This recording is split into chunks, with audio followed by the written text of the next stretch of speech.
Hello, listeners. It is yours truly, Avi Becker, and this is the first ever episode of the Central Coast Podcast with Avi Becker. And I just really wanted to thank you guys for tuning in and taking a little time out of your day to check this out. And I hope you enjoy it. No guarantees, but basically, before we dive into the first episode, I just wanted to give a little background of my story for those of you who don't know me or don't know me super well.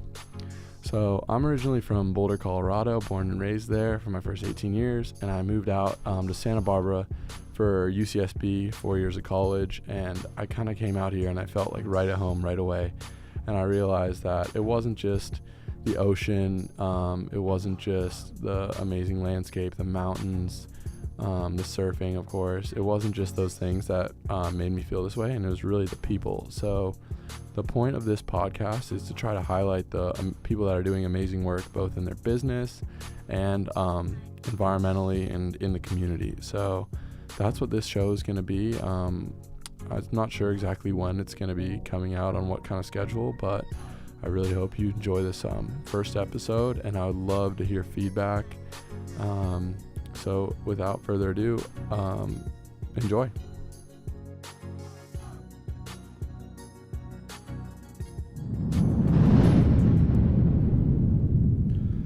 Welcome to all 10 of our listeners, if we're lucky, to the Central Coast Podcast. I'm your host, Avi Becker. This is going to be a really cool episode, and I just want to thank everyone who's tuning into this very first ever episode of hopefully a series of many.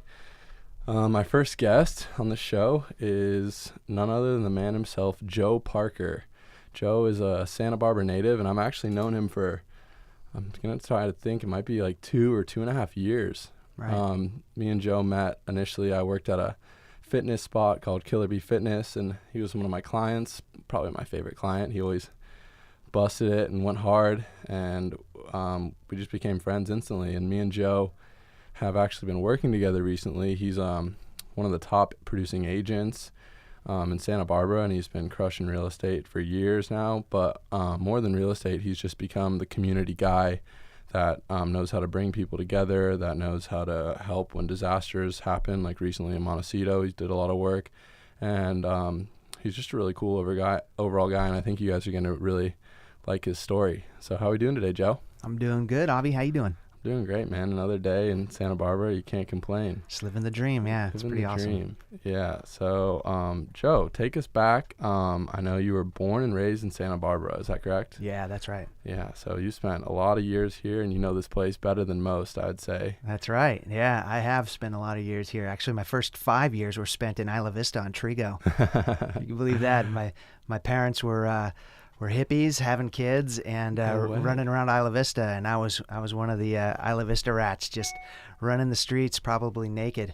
That's insane. I did not know that story. You were literally born in IV. And for those of you who don't know, Isla Vista is the town right adjacent to UCSB, and basically there's a lot of shenanigans that go on in that town. It's kind of like the Wild West, like the law doesn't really get enforced. Yeah, and actually to set the record totally straight, I was actually born in Pomona. I know that doesn't sound very sexy, but about 3-4 months after I was born, my dad was a mailman, and he got a transfer. He had been trying for like 3 years before I was born to get a transfer to Santa Barbara out of Pomona.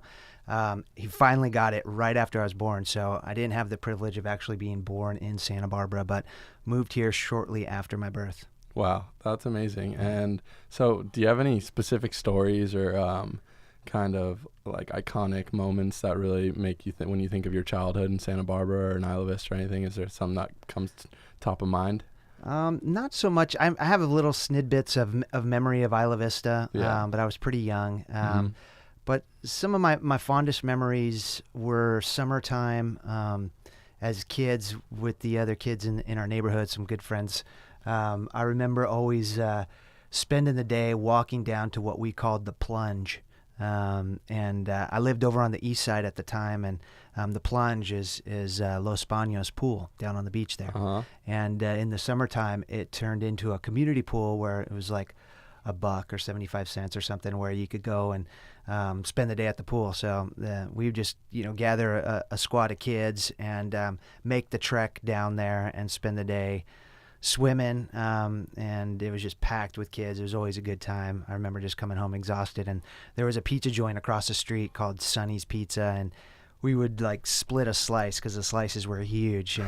And, so those are some good memories, and lots of good memories of going to the beach. My neighbor's uncle Chuck, he was an amazing waterman. I remember we'd always go to the beach, and I would just be in awe at watching him swim and body surf. And so he was, I think, probably the first person I look up to as like a waterman to kind of get me interested in the ocean and everything. Yeah, totally. Because for those you don't know, Joe's a total waterman now. Surfs, body surfs, boats, does a little bit of everything when it comes to the ocean. So were you kind of instantly always attracted to the ocean, or that kind of developed? It developed, honestly. Yeah. At first, I had the fear of the ocean. I remember as a kid being really intimidated by the ocean, and like my dad taking me out, and I'd be like clinging onto his back and just be like, kind of really freaked out by the waves. And then something clicked in I was at a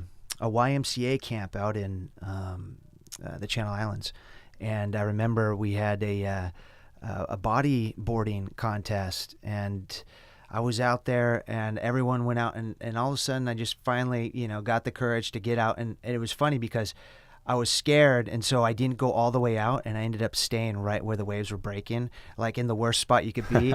And so after just getting beat down there, I think I was like, okay, well, this isn't so bad. And then once I realized, whenever you get out in the lineup and you're not in the impact zone, it's actually a lot better. Yeah. So that was, I think, where it kind of I turned the corner, and then from there, just really never looked back.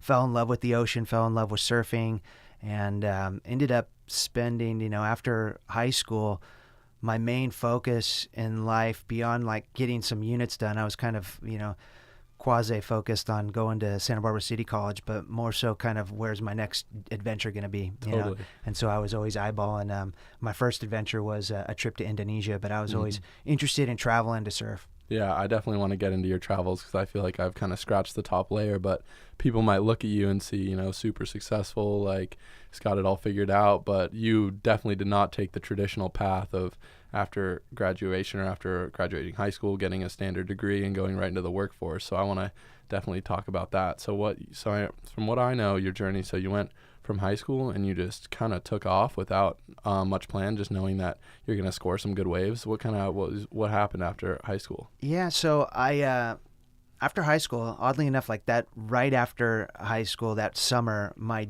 dad moved out of the house. My mom and dad divorced when I was young, so I had the benefit of living in both their homes as I was growing up. I'd spend 2 weeks in one, 2 weeks in the other. Yeah. So I got to really know the town because I lived all over town growing up. Mm-hmm. But when I was a senior, my dad moved out and rented the house to me and a couple of friends. Wow. So immediately I was, on my own, and I had a good friend that had just come back from a trip to Indonesia with stories and pictures and everything, and that planted the seed. That was Totally. like, okay, surf travel is where I want to be. Yeah. I was going to City College. I was really ambitious, taking on a huge load of classes, but without the discipline and the focus, would end up finishing like half the load that I took on. Yeah. So my schooling was stretched out, to say the least, because between that and then taking semesters off to go travel or whatnot, it took a little while to finally get buckled down and start cranking out school. But a good buddy of mine, Zach, came back from Indonesia with stories that planted the seed. I went off and did an internship. They call it an internship, but it's really like running a little franchise. It's called Student Works Painting. Yeah. It's like College Works Painting or something. Totally. And so I went off to, at the time I had a girlfriend in Covina. So I went and got a territory there, spent the summer running the business, painting houses, learning that whole thing, which was awesome. It's been a great experience. It really, I think, was laid a solid foundation of a kind of a business mindset in me. Mm-hmm. And made some money and was able to get my ticket to Indonesia. And I maxed it out. You could stay 2 months without, getting, I don't know what it was, something about a visa. Mm-hmm. So I did a 2-month trip there and just, went all over 4 or 5 different islands. It was really bitching. And then came back home. And while I was over there, I ended up meeting some guys that had been on an around the world ticket, and they just graduated from UCSB of all places. And they told me about this one island called Saipan off Guam. and they met somebody who brought them to a resort there, and they ended up getting a job at this resort, kind of like a Club Med. Yeah. And so that ended up being my next adventure. I came home from Indonesia, took some more classes, and called this resort called Pacific Islands Club, and went through the interview process and ended up getting hired and flown out there to work for a year. They paid for your flight? Yeah, they Wow. fly you out there, room and board's included. You work 6 days a week, and then you get 1 day off. And but it's, you're working at the resort. You're parts of the sports, entertainment, activities division of the resort. So I was on the beach staff. I was lifeguarding, taking people on snorkeling tours, teaching them how to windsurf, taking them out on the Hobie Cat in the bay. So it was really cool. So and that that adventure pretty much got, I think, most of the adventure bug out of me, to where I could really focus. I came home and just grinded out the classes I needed to at City College in order to transfer to UCSB. Went straight into UCSB and graduated in 1999. I graduated Santa Barbara High School in 1992, and I was really like, at some point I'm like, I got to get done with college before the year 2000. It's just gonna sound weird. Yeah. So I managed to pull it off, and then went on a 1 month trip to Costa Rica right after I graduated. That's awesome. Yeah. Wow. Yeah. And so, when you were abroad, did you miss the Central Coast or Santa Barbara at all, or were you thinking you might never come back at certain points, or you always knew that you would come back to Santa Barbara specifically and hunker down a little bit? Yeah, I think I always knew I'd be back. I always missed it. I was always in pretty awesome places, so totally, but there was always things of home that you missed, and there's nothing like coming back home to Santa Barbara. No matter where you've been, it's some tropical, beautiful, idyllic place. Santa Barbara's just always such an awesome place to come home to. Yeah, totally. Yeah. So did you ever think that you would live in another state at any point in your life, or you knew that? Or not even in another city, you just knew Santa Barbara was your spot? Ever considered living in another place. Cool. Yeah. Yeah. That's awesome. At least not very seriously. Maybe when I was in high school and kind of thinking about, I went through the whole route of actually applying for colleges and everything, and got into a few, but ended up just pulling the plug on that idea and staying local and going to City College. Yeah. And so did you ever consider, so obviously that travel definitely shaped kind of who you became and the free spirit maybe that you are today. And did you ever think you'd come home, finish college, and kind of get a more standard 9 to 5? Like, did you always know you were going to be an entrepreneur and kind of a self-made and be your own boss? Did you? Yeah. I think I did, but it was hard. When I graduated college, my first job was selling cars at Mel Clayton Ford. Oh, wow. I had no idea. Yeah. And so I had a summer and a month or two of doing that. And it's a really brutal business in the sense that it's just taxing on the psyche. It's just not a healthy environment, I didn't feel like. And and a lot of hours and just standing around, and it's real sharky. It's just, I don't know. I didn't like the vibe at all, but it was a good kind of, it was like taking a course in sales almost, because I had some good managers that taught me some stuff and everything. And just, interacting with people and fostering the whole sales process, learning that. So I got out of that, and then I did start working as an outside sales rep for a few different businesses where it's commission-based only income. And that was kind of my entrepreneurial spirit coming out. It's like, you're not making a check unless you make a sale. Totally. And I was starving. I wasn't, I did, I did print services. I did accounts receivable software services to manage accounts receivable for businesses. And I think after those two and not making a ton of money and just not digging it, I ended up buckling down and getting a 9 to 5. And I worked for a year out in Carpinteria at a company called Forms and Surfaces, inside sales. And I did that for a good year. And then I got called into the owner's office, and she said, you know what, we have an outside sales position for you in Pittsburgh, or I've got to let you go. And I was like, well, I'm not moving to Pittsburgh, so I guess I'm getting let go. And so she was kind enough to give me a severance of 60 days. So I, called a mentor, kind of a friend of mine, and he's like, dude, what are you messing around for? Go get your real estate license. Wow. And so I got my course through Allied Business School, started studying, taking all the tests, the principal's exam, and then got my test date and got my license. And I actually went back to waiting tables right after I graduated high school. I had quit like a good solid 8 or 9 years of restaurant industry. I'd always been doing restaurants when I was in school. And so, and it felt real good to break away, because you kind of wonder, are you going to be a lifer whenever you've done restaurants that long? And and then it was kind of like, eating some humble pie to go back into waiting tables. But I had to do that because you don't make money in real estate. You just spend money at the beginning, and you work a lot. So I was working nights after working all day doing real estate, and I only had to keep that waiting job for about 4 or 5 months, and then got my first sale, and then another one, and clipped it, and just went full-time real estate and didn't look back. That's amazing. And is there like a specific failure that like maybe at the time it felt like your world might be on upside down and it might like you might not make it out, but then now looking back on it, you're like, that's failure really set me up to who I am today? In terms of jobs or? Well, it's got to be. I mean, it was a horrible day, the day that I got laid off from Forms and Surfaces. Yeah. But again, that was the catalyst that sprung me into taking the route towards real estate. So, it definitely, that's the classic scenario of where something that on the surface at the time seems like a bad situation, but then you look back was the catalyst for something good. Blessing in disguise. You think you might have stayed there for a good while if then that didn't happen. It wasn't your thing anyways. I don't think so. I think eventually, I think the writing was on the wall.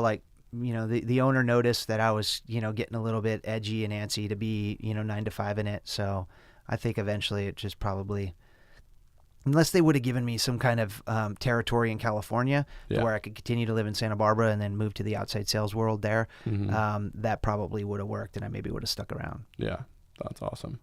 So now I'm getting to some specific like Santa Barbara questions and stuff like that, and I'm interested to hear your opinion, your take on a couple of these. So the first one is, like, what have you noticed and what change have you seen in Santa Barbara growing up here throughout the years, and what is the kind of the vibe, and has it stayed the same, or have you seen like maybe in the last 20 years or so, how's the city and the town changed to you? It's just it's grown a lot. There's been a lot more development or redevelopment of places that have kind of add to the density. A lot of it's been really nice. I mean, it's not to say that all the new development, everything's bad, because Santa Barbara is really strict about people building, and they really scrutinize the way it looks and the way it sits in the community, and they're looking at everything. So, but without a doubt, it's obviously grown a lot. I mean, when I was a kid, the freeway used to have stoplights, and State Street didn't go underneath it. Really? The lower State Street area was just like the really seedy, crazy area of town. And so then that all changed. There used to be over at where Paseo Nuevo is now, a mall called Piccadilly Square. And so that got blown out in Paseo Nuevo. So that was kind of the beginning, I think, of the transition of the older Santa Barbara that I knew into the newer Santa Barbara that we see today. And then they did the underpass under the freeway and everything. So, it's gotten more congested. There's more people and everything, but not, I think, as much as other places in the same amount of time. I mean, Santa Barbara is unique that there's almost so much space. We got the mountains, the ocean, we got big open space, on either side when you head north or south.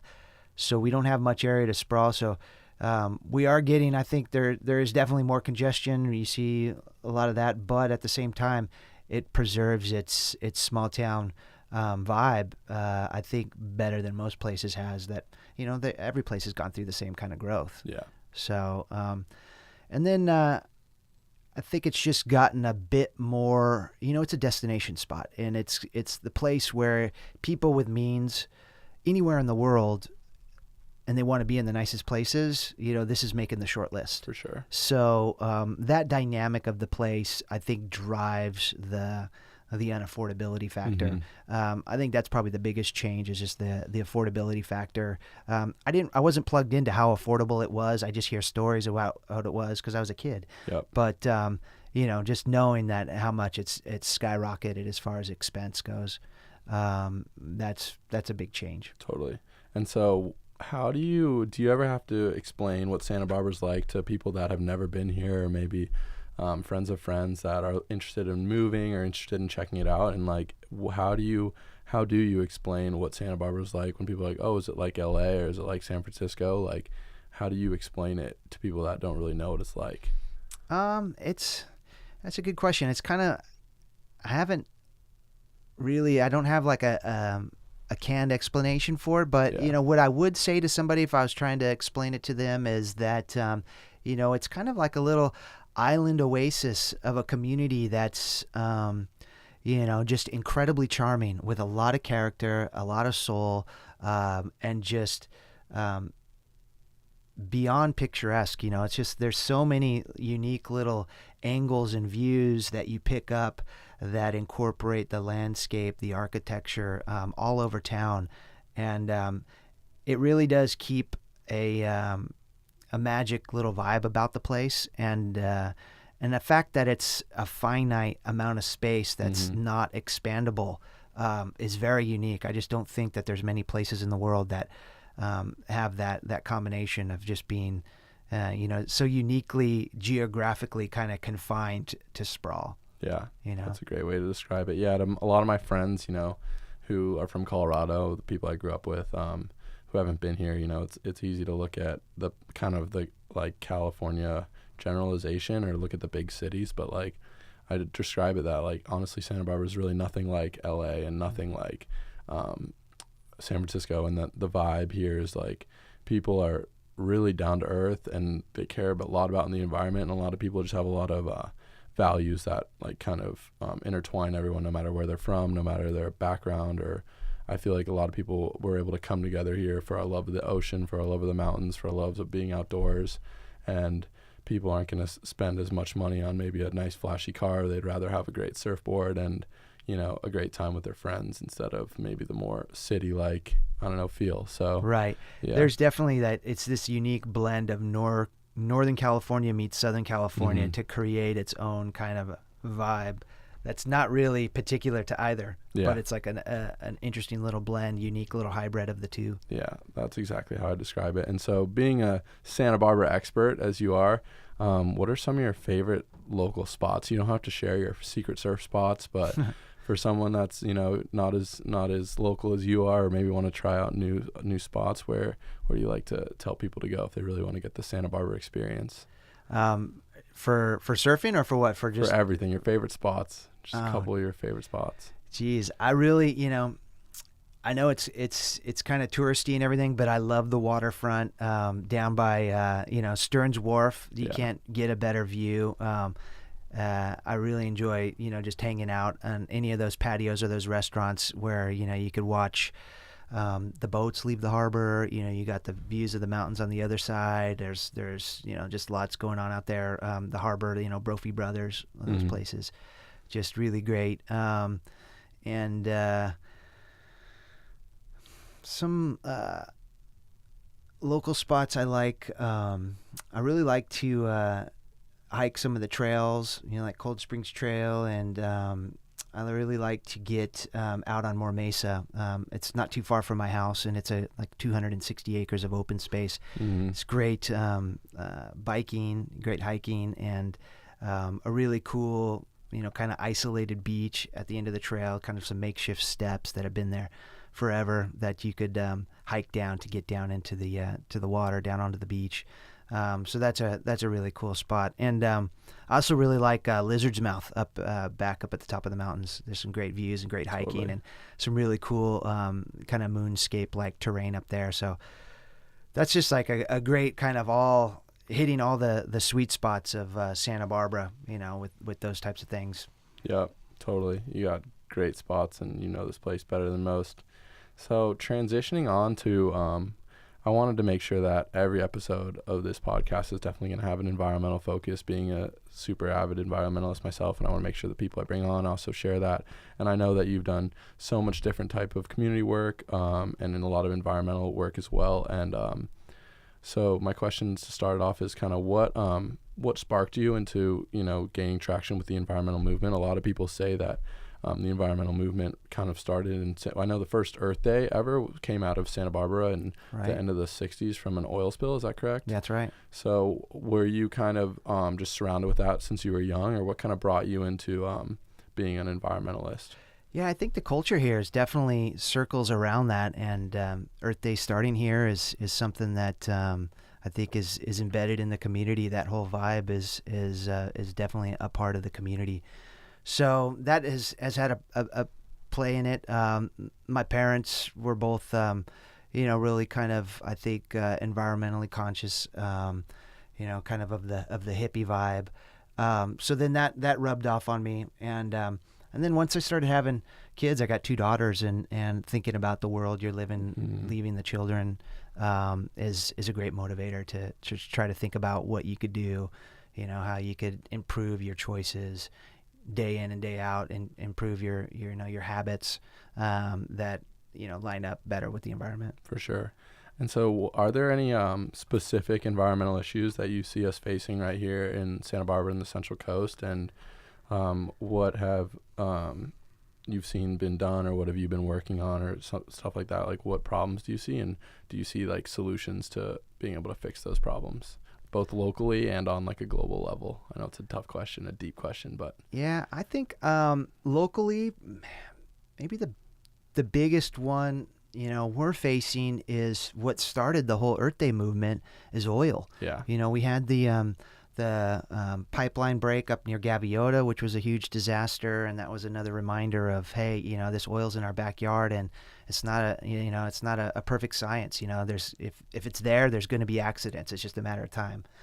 And so I think that's probably, and now with the current political environment, with some of it seems like we're kind of having a pivot in direction, maybe away from the gains we were making, and so that I think can ultimately come in to have an impact on Santa Barbara, being that we have oil here, and if those things get loosened up and that becomes more accessible again, if they're able to lease offshore to oil companies, and we get more rigs out there, that would be a huge disaster. I know that they're trying to get permits, and they may even already started to truck the oil, since the pipeline hasn't been repaired that burst. Really? And so it's a matter of thousands of trucks filling up with oil and going, not so much if the trucks leave. It's not so much of a big risk here once the truck leaves, but then you've got thousands more trucks full of oil traveling the freeways, and it's just a matter of time before there's accidents. Totally. So that's probably one of the biggest ones. I think Santa Barbara's kind of on the cutting edge of really trying to get the community around changing habits towards better environmental choices, and just kind of bringing that awareness of. I love getting involved with beach cleanup days, because who doesn't love just being down on the beach, and it feels good to pick up some trash and be a part of a community event where everyone's just really fired up and stoked and doing good things. So those are always fun too. Yeah, totally. And is there any specific organizations or groups that if people want to get involved with this kind of work, or involved with groups that you've worked with before, is there any favorites that you really like? I like Surfrider Foundation. I think they do a great job of really just trying to focus on protecting the ocean. And then on the oil front, like GOO, Get Oil Out, is I think that they are going to probably become more prominent as we get closer to having to have some decisions made whether or not there could be more oil development in the area. Those ones are really good, and but I support organizations like the bigger national ones like Greenpeace, stuff like that. They've got their hands in a lot of different pots, and really just trying to push that agenda of being more earth conscious and making good choices. Totally.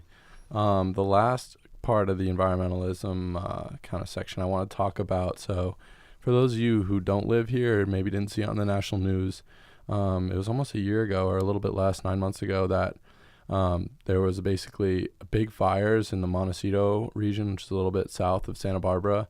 And then that quickly turned to kind of insane amounts of rain. And because of the fires that had uprooted the soil, and the rain led to a massive amount of mudslides through this community, and people died, and homes were just destroyed. And I know that you were kind of on the ground floor, obviously being in real estate. You kind of were witnessing and being there firsthand, but you didn't just kind of sit there as a bystander. You jumped right in and got really active. I was actually in Australia, so I wasn't able to help as much as I would like, but it was really cool to come back and talk to you about those stories and look at all these people who you helped and all these organizations you helped out, then really raise awareness, being the real estate, the home guy, and not just looking at it as, oh, it's an opportunity to maybe get people new houses, but let's actually help these people. So yeah, tell me about what that was like for you and that kind of whole crazy experience. Yeah, it was pretty dramatic. You know, it kind of started with people I was close with posting GoFundMe pages because they were directly affected, and so it kind of started off with just trying to do as much as I can to support the people in need, and then other really active, awesome community citizens started putting together groups like the SB Support Network, and that was just awesome. So just furthering their message, they're really the true heroes. I'm really insignificant compared to what they were doing, but just they and their efforts were motivating me to support whenever they were calling out for help, and then I started coming up with more creative ideas on how I could get awareness out there for their cause. So it kind of geared towards, these people are really doing the heavy lifting. Maybe I could just kind of direct energy towards them, Totally. use my reach and my influence to do that. And one of the more successful things that I did was Katy Perry did a concert in town, and I ended up getting tickets for my family, and I got a couple extra for an auction that I did online, and then we were forwarding all the proceeds over to the Santa Barbara Support Network, SB Support Network. And their whole agenda was to just, collect supplies, money, gift certificates, and then it was total grassroots, directly just deliver those right to people in need. So, a family that's impacted could sign up and say, you know what, I need a car, I need gift certificates, I need clothes, I need shoes, whatever it is. And they just take care of their wish list and get them stuff. So that auction did really well. I think we raised like $700 or something, $800. It's not a lot, but it's something that went all of it 100% right to the SB Support Network. Yeah. Yeah. So yeah, I feel like there's people out there that have just done so much more. I dabbled in helping. Yeah. Well, it was awesome that you did, and I think it was really cool to see. Obviously, I didn't see it quite as firsthand, but it just looked like the community completely rallied, and just from day one, everyone was there to help each other out. And I mean, you can see that a lot in times of crisis, but it was interesting how it's just kind of, it all comes full circle from being a place with oil, and then the temperatures heating up, and now we even have right now massive fires. And it's just kind of, I felt like that event put into perspective how it's like really starting to affect us. And of course we talk about climate change all the time, but you don't really necessarily always see its direct effects because it's such small change, but it's really starting to come in. And I think that event will hopefully like let people know that no one's safe, no matter if you, Montecito obviously is a very protected, and these people have on average pretty big houses, but it just shows that Mother Nature is in control, and how we have to protect to work for this planet. Yeah. She definitely does not, draw any lines of class or anything. It's just, you're insignificant as a human compared to Mother Nature. And if she's pissed and is going to do her thing, then, we're all vulnerable. Yeah. Well, awesome, Joe. That's all the questions I had. Is there any closing remarks or anyone you want to give a shout out to, or? No closing remarks. Shout out to, I've got daughters Ashley and Caitlin, my wife Adele. They're an awesome family, great support, my motivation, and thank you, Avi. I appreciate you being your first guest. I know you're going to be a huge success. Thanks, man. I appreciate it. And how can people reach out to you if they want to either learn about how they can help in the community, help environmentally, or learn about real estate or any of the projects that you're working on? What's the best way to reach out to you?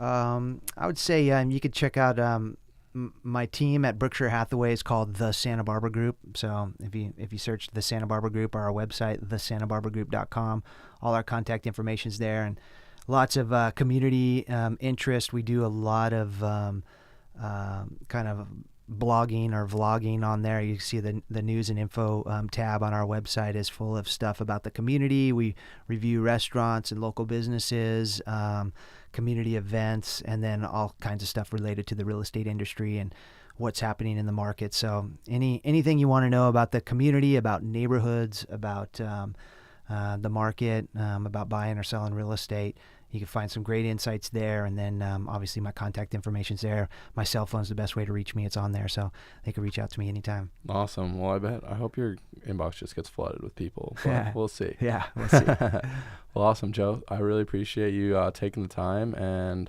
obviously we'll be in touch. All right, yeah. Thanks, Avi. Awesome. Take care. Thanks.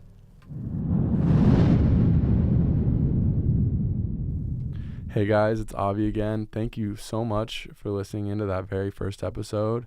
I really hope you guys were entertained, or maybe learned something, or just enjoyed the stories. Joe's a really cool guy, and I'm really privileged to have him as a friend and a mentor. And I really hope you guys got something out of this podcast.